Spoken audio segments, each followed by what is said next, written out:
sheria, lakini nilikuwa waziri wa katiba na sheria. Kwa hiyo ni mzuri katika kusimamia sheria.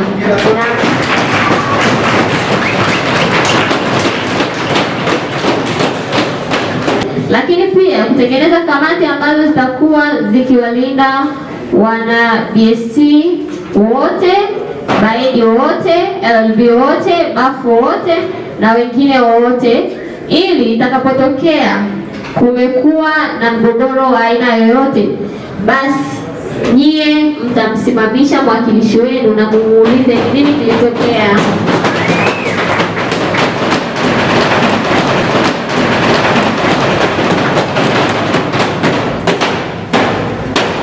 Lakini katika uongozi wetu utakuwa ni uongozi shirikishi, kwamba tutatengeneza kamati ndogo ndogo ambazo zitakuwa zikisikiliza maoni yetu, mawazo yetu, vision zetu ambazo zitakuwa zikihusiana na chuo, lakini pia na sisi wanachuo.